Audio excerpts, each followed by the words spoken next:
Hello students, welcome to my YouTube channel tutorial classes by Garima Singh. हम लोग यहाँ पे पढ़ रहे हैं इंजीनियरिंग मैथमेटिक्स 1 और इसमें कर्व ट्रेसिंग में एक क्वेश्चन आते हैं, 2 नंबर के भी क्वेश्चंस आते हैं और 10 नंबर के भी क्वेश्चन आते हैं। तो एग्जाम में आया हुआ PYQ हम लोग जो है प्रीवियस ईयर क्वेश्चन हम लोग आज करेंगे जो 2 मार्क्स में आया है। तो 2 मार्क्स वाले क्वेश्चन आप बहुत ही ईजिली कर सकते हो। तो सबसे पहले कर्व ट्रेसिंग वाले टॉपिक में हम डिस्कस करेंगे कि कब कब सिमेट्री होता है। ठीक है, तो यहाँ पे हम सिमेट्री का मीनिंग भी समझेंगे।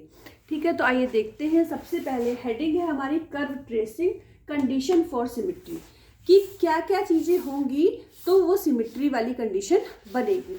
First point, if the equation of curve contain, equation of curve, जैसे हमने एक इक्वेशन ले ली y² = x² + 4 contain only even power of y। आप देख रहे हो यहाँ y की जो पावर है वो क्या है, इवन है। The curve is symmetrical about x axis. अगर जो गिवन इक्वेशन होगी कर्व की, अगर उसमें y की पावर इवन नंबर में है तो सिमेट्रिकल अबाउट x एक्सिस। तो कर्व किस एक्सिस के अबाउट सिमेट्रिकल होगा, एक्स एक्सिस के अबाउट सिमेट्रिकल होगा। इसी तरीके से अच्छा एक चीज और, अगर यहाँ पे आप y की जगह -y भी पुट कर दोगे तो भी कोई क्या फर्क पड़ेगा, -y का स्क्वायर भी y² ही होता है। ठीक है, if the curve contain only even power of x। अब यहाँ x की बात की गई, अगर इवन पावर ऑफ x है, y के लिए कोई भी कंडीशन नहीं गिवन है, तो कर्व सिमेट्रिकल होगा y एक्सिस के।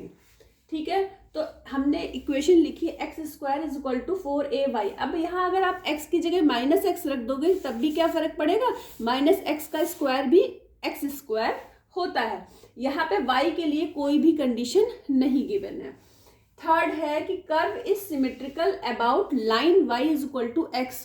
कब होगा, if the equation of curve unchanged, मतलब when x is change to y। अगर x की जगह पे आप y रख दो, y is change to x, y की जगह पे x रख दो और x की जगह पे y रख दो, तब भी आपकी इक्वेशन ऑफ कर्व क्या होनी चाहिए, सेम ही होनी चाहिए। तो हमारा जो है curve curve is symmetrical about the line y = x। तो कर्व सिमेट्रिकल किसके होगा, लाइन के y = x के। तो इक्वेशन आप देख लो, अगर यहाँ पे आप x की जगह y पुट कर दोगे तो x³ किस में कन्वर्ट हो जाएगा, y³ में। y की जगह x रख दोगे तो y³ बन जाएगा x³। तो चाहे लिखो x³ + y³ या y³ + x³, एक ही चीज है। फिर यहाँ पे देखिए इक्वल टू के इधर लिखा हुआ है 3axy, x की जगह y पुट कर दोगे, y की जगह x, तो भी वही मिलेगा 3ayx, सेम ही चीज है। ठीक है, curve is symmetrical about line y = -x। अब लाइन y = -x के कर्व अगर सिमेट्रिकल होगा तो क्या कंडीशन होनी चाहिए, if the equation of curve remain unchanged. अगर आप x is change to -y, x की जगह पे क्या रख दो, -y, and y is change to -x, y की जगह -x और x की जगह -y रख दोगे, फिर भी आपको यही इक्वेशन मिलेगी। आप रख के देख लो, x की जगह आप यहाँ पे रख दो -y, तो ये क्या बन जाएगा, प्लस का माइनस पहले से प्लस का y बन जाएगा, और इस y की जगह -x रख दो तो क्या बन गया, y = -x, यही वाली इक्वेशन मिल गई। तो अब आप ये देखो, एग्जाम्पल में हमने लिखा है x की पावर 4, y की पावर 4। यहाँ आप x की जगह पे आपको क्या पुट करना है, -y, तो क्या बन जाएगा, y की पावर 4 बन जाएगा। y की जगह पुट करना है -x, तो x की पावर 4 बन जाएगा, सेम ही चीज है। इसके बाद यहाँ पे भी वही पुट करोगे तो एक ही चीज आपको मिलेगी। तो ऐसी इक्वेशन में y = -x में कर्व सिमेट्रिकल होगा इस लाइन के। The curve is symmetrical in opposite quadrant. ऐसा कब होगा कि कर्व जो है सिमेट्रिकल इन अपोजिट क्वाड्रेंट का होगा, if the equation of curve remain unchanged. ठीक है, तो अपोजिट क्वाड्रेंट क्या होते हैं ये भी हम अभी आपको बताएंगे। हमारे पास यहाँ पे अभी स्पेस नहीं, इसको हम रब कर देंगे, फिर हम आपको बताएंगे, और ये आपको पिक डिस्क्रिप्शन बॉक्स में मिल जाएगी, वहां से आप तैयारी कर लेना। तो when x is tends to -x, अगर आप x की जगह -x रख दीजिए, y की जगह -y रख दीजिए, फिर भी वो क्या हो, अनचेंज्ड हो। करके देख लीजिए। अगर आप यहाँ पे x की जगह क्या लिखा हुआ है, the curve is symmetrical in opposite quadrant if the equation of curve remain unchanged when x is change to -x, y is change to -y। ठीक है, देखो अगर यहाँ पे आप x की जगह -x रखोगे तो आपको पता है कि जब ऑड पावर होती है तो क्या होता है, तो यहाँ पे आ जाएगा -x की पावर 5, यहाँ आ जाएगा -y की power 5 is equal to 5a। फिर एक्स स्क्वायर की जगह तो अगर -x रखोगे तो x स्क्वायर ही होगा, y की जगह क्या हो जाएगा, -y। अब यहाँ से माइनस कॉमन ले लो और इधर का माइनस से माइनस कट जाएगा, आपको फिर से यही वाली इक्वेशन मिल जाएगी। तो इसलिए बोला गया है कि कर्व सिमेट्रिकल होगा अपोजिट क्वाड्रेंट। यही मेन ये वाला आपका फर्स्ट पॉइंट, सेकेंड पॉइंट और फिफ्थ पॉइंट, ये तीनों ही पॉइंट इस क्वेश्चन में यूज होंगे जो अभी हम आपको करवाने वाले हैं, और एग्जाम में 2 मार्क्स का पूछा गया है ये क्वेश्चन। ठीक है, अब इस क्वेश्चन को देखिए ध्यान से। Discuss all the symmetry of the curve x square y square is equal to x square minus a square. यहाँ पे x भी इवन पावर में है, y भी इवन पावर में है, तो जो कर्व है क्या होगा, कर्व होगा, देखिए यहाँ पे लिखा है if the equation of curve contain only even power of y, तब कर्व होता है सिमेट्रिकल अबाउट x एक्सिस, और जब इवन पावर ऑफ x होता है तो कर्व सिमेट्रिकल होता है अबाउट y एक्सिस। तो इसका क्या मतलब है, यहाँ x की भी इवन पावर है, लेफ्ट हैंड साइड पे देखिए y की भी इवन पावर है।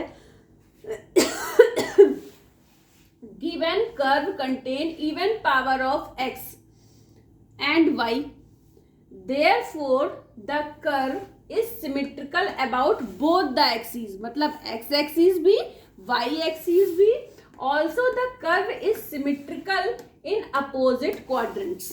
इसका क्या मतलब है कि अगर आप x की जगह, या इसी इक्वेशन में देखिए इक्वेशन 1 में, अगर आप x की जगह -x ले लो, y की जगह -y ले लो, फिर यहाँ x की जगह -x ले लो, a स्क्वायर तो कांस्टेंट टर्म है, तो ये क्या मिल जाएगा, x square y square is equal to x square minus a square, same चीज मिल गई। तो जब हम x और y की जगह पे -x -y लिख रहे हैं, फिर भी हमें इक्वेशन सेम मिल रही है, तब क्या कंडीशन होती है, then curve is symmetrical in opposite quadrant. अब आप ये जानना चाहोगे कि what is the opposite quadrant, भी क्या चीज है।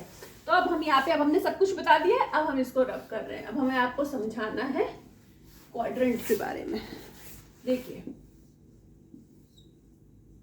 ये है आपकी x, x dash, y dash, ये आपका फर्स्ट क्वाड्रेंट है, ये सेकंड क्वाड्रेंट है, ये थर्ड क्वाड्रेंट है और ये फोर्थ क्वाड्रेंट है। यहाँ पे x के कोऑर्डिनेट और y के कोऑर्डिनेट दोनों ही किस में होते हैं, प्लस प्लस में। यहाँ पे x आपका माइनस होता है और y प्लस होता है, यहाँ पे x भी माइनस होता है, y भी माइनस होता है, यहाँ पे x प्लस होता है और y माइनस होता है। ठीक है, तो पहला वाला x के लिए लिखा है, दूसरा वाला y के लिए। ठीक है, ये आप समझ गए। साइन की बात करी जा रही है। अब देखिए first, second, third, fourth opposite quadrant क्या होते हैं, डायगोनली देखते हैं। यहाँ पे x और y प्लस है, यहाँ पे x और y क्या है, माइनस है। भाई नीचे y माइनस होगा, इधर भी y, इधर x माइनस होगा। ऐसे ही यहाँ पे देखिए x क्या है, ये x के लिए, ये y के लिए, x माइनस y प्लस, और यहाँ पे देखिए x क्या है, प्लस में, और ये y क्या है, माइनस में है। तो x यहाँ माइनस में था, x यहाँ प्लस में है, y यहाँ प्लस में था, y यहाँ पे माइनस में है। तो ये आपके क्या है, ये आपके कहलाते हैं कि ये आपके अपोजिट क्वाड्रेंट है। फर्स्ट और थर्ड अपोजिट क्वाड्रेंट है। ठीक है, अपोजिट क्वाड्रेंट, फर्स्ट और थर्ड और सेकंड और फोर्थ। ये अपोजिट क्वाड्रेंट है। और करना क्या होता है कि इक्वेशन में जो भी दिया हो उसका अपोजिट आप रखो, सेम इक्वेशन मिलनी चाहिए। x की जगह पे -x, y की जगह पे -y रखने पे अगर आपको सेम इक्वेशन मिल रही है तो हम कह सकते हैं कि curve is symmetrical in opposite quadrant. ठीक है, तो 2 नंबर के मार्क्स में आपको इतना ही लिखना होगा। ये पूरी पिक आपको डिस्क्रिप्शन बॉक्स में मिल जाएगी। अब ये क्वाड्रेंट तो आप समझ ही गए होंगे, इतना ही होता है समझने वाला। ठीक है, तो आज के लिए इतना ही। All the best to all of you. Thank you.